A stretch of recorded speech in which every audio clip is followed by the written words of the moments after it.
Good morning, কেমন আছো সবাই? আশা করি সবাই ভালো আছো ও সুস্থ আছো। শুভপ্রিয়া ক্রিয়েশনের আর একটা নতুন ব্লগে তোমাদের অনেক অনেক স্বাগত।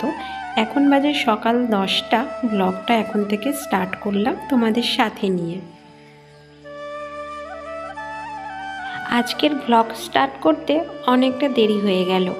ভেবেছিলাম গো যে সকালবেলা উঠে ব্লগ স্টার্ট করে দেব, কিন্তু না, এতটাই প্রবলেম হয় সকালবেলা উঠে ওই বারবার জলের হাত দিয়ে ফোনকে আবার ক্যামেরাটা সেটিং করা, ক্যামেরা অন করা, আবার তোমার ওখান থেকে সরিয়ে আবার অন্য জায়গায় নিয়ে যাওয়া, মানে এই করতে করতে না বেশ অনেকটা সময় লাগে।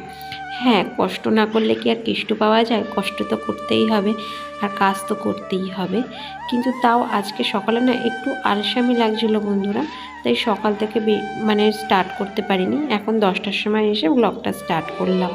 এখন সকালের ব্রেকফাস্ট কমপ্লিট হয়ে গেছে, করা কমপ্লিট হয়ে গেছে, এখনও খাওয়া হয়নি। তো তার আগে আমি একটু গ্যাসটা মুছে নিচ্ছি, যেহেতু রুটি বানিয়েছি না, তো গ্যাস খুব নোংরাই হয়, জানোই তো, দেখে বুঝতেই পারছো। যতক্ষণ না এটা আমি পরিষ্কার করব, খেয়েও যেন আমার শান্তি হবে না, সকালবেলা ব্রেকফাস্টটা যে করব সেটা আমার শান্তি হবে না।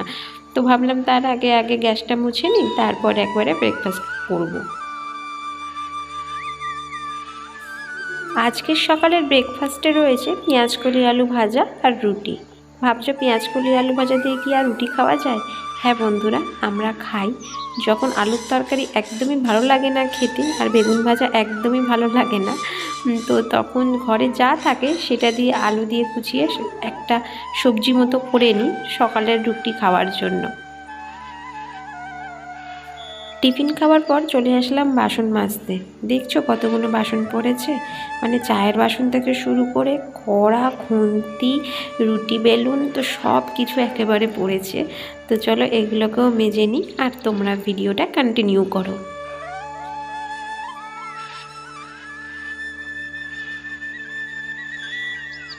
2 দিন ধরেই ভাবছিলাম জানলাটা একটু পরিষ্কার করব, একটু ধুলো ধুলো পড়েছে তো সেগুলোকে ঝাড়বো, কিন্তু কোনো মতেই আর টাইম হচ্ছিল না। তো আজকের ব্রেকফাস্ট করার পর ভাবলাম আগে আমি জানলাগুলো পরিষ্কার করে নিই, কারণ ভীষণই ধুলো পড়েছে বন্ধুরা। এইভাবে দেখলে তোমরা হয়তো বুঝতে পারছো না, কিন্তু ভালোই ধুলো পড়েছে। যেহেতু রাস্তার ধারে বাড়ি না, তো তাই জন্য না ভীষণ ধুলো জমে। ধরো 2 দিন ছাড়া ছাড়াই আমাকে পরিষ্কার করতে হয়, কিন্তু এই জানলাগুলো বেশ 1 সপ্তাহখানেক হলো আমি ঝাড়িনি, তো তার জন্য ভীষণ পরিমাণে ধুলো হয়েছিল। আর এই জানলাগুলো খুললে না ভীষণ পরিমাণে রোদ্দুর আসে বাইরে থেকে। দেখো, একটা পাল্লা খুলেছি তাই এতটা রোদ্দুর, আর যদি আমি 2টো পাল্লা খুলি তো একেবারেই আলোতে ভরে যায় ঘর। শীতকালে তো ভালোই লাগে, কিন্তু গরমের সময় বন্ধুরা ভীষণই কষ্টকর, যেহেতু এটা ওপরের ঘর আর আমার কোনো রকম এসিও নেই, তো জানি না কিভাবে থাকবো। গতবারে যে অসহ্যকর গরম পড়েছিল, তখন আমরা নিচের ঘরে থাকতাম, নিচের ঘর এখন রেন্টে দিয়েছি আর ওপরের ঘরে এখন থাকছি। তাই জানি না, গরমের অভ্যাস তো অতটাও নেই, কারণ নিচের ঘর তো ঠান্ডাই হয় আর ওপরের ঘর অসহ্যকর গরম। এবারটায় মনে হচ্ছে সেইভাবেই কাটাতে হবে কষ্টে। আগের বার তো সেভাবে মালুম পড়েনি, মালুম পড়েছে বলতে কি বলো তো, গরম তো সকলেরই লাগে, কিন্তু এই অসহ্যকর গরমটা সেটা সহ্য করা যায় না। তো এইবারটা মনে হচ্ছে আমাদের খুবই কষ্টের দিন আসছে সামনে। আর এইখানে দেখো, আমি না এই যে মশারি যে স্ট্যান্ডগুলো রয়েছে এটার উপর ভীষণ পরিমাণে ধুলো পড়েছে, তো এটা এখন আমি মুছে নিচ্ছি। এত পরিমাণে ধুলো জমেছে বন্ধুরা যে আমার ছেলের কোনো কিছু জামা কাপড় ধরো স্ট্যান্ডের ওপর রাখলে সঙ্গে সঙ্গে লেগে যাচ্ছিল। তো সত্যি ওপরে উঠে দেখলাম ভালোই ধুলো জমেছে। আর এই যে খাটের ভাঁজগুলো দেখছো, এই যে মাথার দিকটা, এখানেও ভালোভাবে পরিষ্কার করে নিলাম, কারণ ওপর থেকে সমস্ত কিছু ঝুলগুলো নিচে এসে পড়েছে। ঘরবাড়ি যতই চেষ্টা করো না কেন পরিষ্কার পরিচ্ছন্ন করে রাখার, যদি রাস্তার ধারে বাড়ি থাকে না, তো 2 দিনের মধ্যেই আবার ধুলো জমে যায়, তো আবার পরিষ্কার করতে হয়। এটাই হয় আমার সাথে, সব কিছু তো তোমাদের সাথে ক্যামেরায় আমি শেয়ার করি না, কিন্তু এই কাজগুলো আমাকে 2 দিন পর পরই করতে হয়, কারণ প্রচুর পরিমাণে ধুলো জমে। আর আমি দেখো জানালাও সেরমভাবে খুলি না, দরজাও সেভাবে খুলি না। দরজাটা খুলি বলতে খুব কম খুলি, যখন অতিরিক্ত ঠান্ডা পড়ে তখন আমি জানলা দরজা বন্ধই করে রেখে দিই।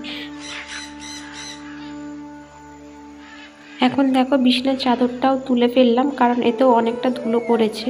তো আর ঘরটা একেবারে ঝেড়ে নিয়ে তারপরে বিছানার চাদর পাতবো, কারণ আবার পাতলে আবার নোংরা হবে, মানে ঝাড় দিয়ে উড়ে আবার বিছানায় পড়বে। তাই জন্য ভাবলাম ঘরটা আগে ঝাড় দিয়ে নিই, তারপরে বিছানার চাদর পাতবো। আর এই গামলিটা দেখছো, এই গামলিটার মধ্যে আমার ছেলের যত ভাঙা চোরা খেলনা সব রয়েছে। মানে আমি যতই চেষ্টা করি এগুলোকে এক এক করে সরিয়ে দেওয়ার, মানে ফেলে দেওয়ার, আমার ছেলে কোনো মতেই সেগুলো ফেলতে দেয় না। যত ভালো খেলনা, যত ভাঙা খেলনা সব এই গামলির মধ্যেই রয়েছে। মানে একটা গাড়ির চাকাও বন্ধুরা ফেলতে দেয় না, যেটাই ফেলতে যায় সেটাই তক্ষুনি ওর লাগে, আর না দিলেই কান্না শুরু করে দেয়। সমস্ত বাচ্চাদের মনে হয় একটাই নিয়ম। আমি দেখেছি যত ভাঙা চোরা খেলনা আছে সবই ওদের দরকার লাগে, মানে কোনোটাই ফেললে চলবে না। আর ওই যে দেখো শোকেসের মধ্যেও কিছু খেলনা রয়েছে। বিছানার চাদরটা পেতে এখন চলে যাব রান্নাঘরে রান্না করতে। প্রায় 11:30 বাজতে যায়, কিন্তু এখনও রান্নার কিছুই জোগাড় করতে পারিনি। আর একবার রান্নাঘরে ঢুকলে আর এই দিকের কাজগুলো পড়ে থাকে, মানে আজ করব কাল করব করে এইসব পরিষ্কারের কাজগুলো না হয় না, জানো তো। তো ভাবি টুকটুক করে করে নেবো, মানে এদিকের কিছু কাজ সেরে মানে রান্না বান্না সেরে করে নেব, কিন্তু কোনো মতেই হয় না গো। আর এদিকে ভিডিও এডিটিংয়েরও কাজ থাকে, বেশ অনেকটাই টাইম লাগে গো আমার। আর এখন একটু মুসুর ডাল বসাবো, তো তার জন্য দেখো ডালটাকে একটু পরিষ্কার করে ধুয়ে নিচ্ছি। 2-3 বার করে যতবার ধুচ্ছি সাদা সাদা জল বেরোচ্ছে, মানে এতটাই পাউডার মেশানো। আজকে ভাবছি মাছ মাংস ডিম আর কিছুই বানাবো না। মাছ তো ঘরে নেই, ডিমটা আছে, আর মাংস তো বাজার থেকে আনতে হবে, তাহলেই রান্না করতে পারবো।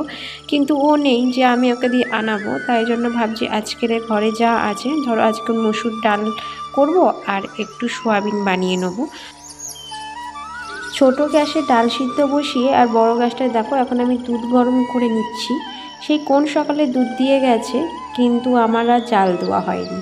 আর এখন যেহেতু একটু একটু গরম পড়ছে, তো দুধটা না কেটে যাওয়ারও ভয় আছে, তো তাই জন্য আগে দুধটা আমি গরম করে নিলাম।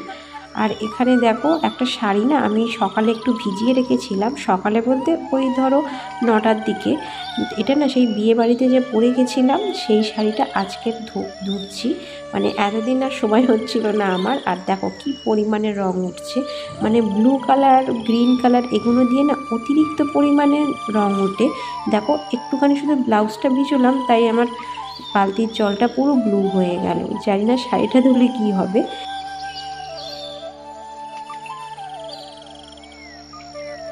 দেখো বন্ধুরা কিভাবে রং উঠছে শাড়িটা দিয়ে, মনে হচ্ছে সার্ফের জলটা তো পুরোই একেবারে নীল হয়ে গেছে। এর আগেও না এই শাড়িটা আমি 2-3 বার বিয়ে বাড়িতে পরেছি, কিন্তু তখন আমি ধুতে দিয়েছিলাম লন্ড্রিতে, তো জানতাম না যে এতটা রং উঠবে। কিন্তু এখন যখন নিজের হাতে ধুচ্ছি তখন মনে হচ্ছে শাড়িটা যেন পুরোটাই সাদা হয়ে যাবে, মানে নীল রংটা উঠে পুরোটাই সাদা হয়ে যাবে। জানি না, কিন্তু এরপর আমাকে ইস্ত্রিও করতে দিতে হবে, কারণ এই যে দেখো শাড়ির পাড়গুলো না কুঁচকে কুঁচকে যাবে এরপরে।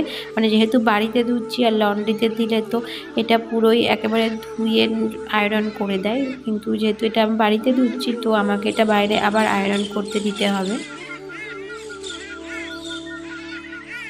এখন চলে আসলাম ছাদে, আর এই জামা কাপড়গুলো না আমি সকালবেলা মেলে দিয়েছি, মানে শুকনো প্রায় হয়েই গেছে। চাদরটা তো ভালোই শুকনো হয়েছে, সেই জন্য তুলেই দিলাম। আর এই জায়গাটায় আমি শাড়িটা মেলবো, কারণ এখানটায় আর বেশি রোদ্দুর নেই, আর বেশি রোদ্দুরে না শাড়িটা যদি আমি দিই তাহলে রঙটা জ্বলে যেতে পারে। একেই তো রঙ উঠে একদম সামানে, কি বলবো আর, তোমরা তো দেখলেই। 9 মাসে 6 মাসে শাড়ি পরলে এই হয় জানো তো। মানে দেখো আমি শাড়ি না ঠিক করে মেলতেও জানি না, কারণ অভ্যাস তো নেই। দেখোই তো বাড়িতে আমি নাইটি নাহলে চুড়িদার এসবই পরি, কিন্তু একদমই শাড়ি পরার অভ্যেস নেই। 9 মাসে 6 মাসে একবার হয়তো বিয়ে বাড়ি পড়লো বা কোনো জন্মদিন বাড়ি বা কোনো অনুষ্ঠান বাড়ি হলে তখন পরি। তো তখন না এই শাড়ি ধুয়ে মেলতে আমার ভীষণই প্রবলেম লাগে। হ্যাঁ আমি পারতাম লম্বাভাবে ধুয়ে মানে মেলে দিতে, কিন্তু কি বলো তো, এই যে পাঁচিলটা রয়েছে দেখতে পাচ্ছ, এখানে না ভীষণ নোংরা থাকে, হাওয়ায় উড়ে উড়ে শাড়িটা না নোংরা আবার হয়ে যেত। তো তাই জন্য এইভাবে মেলে দিলাম।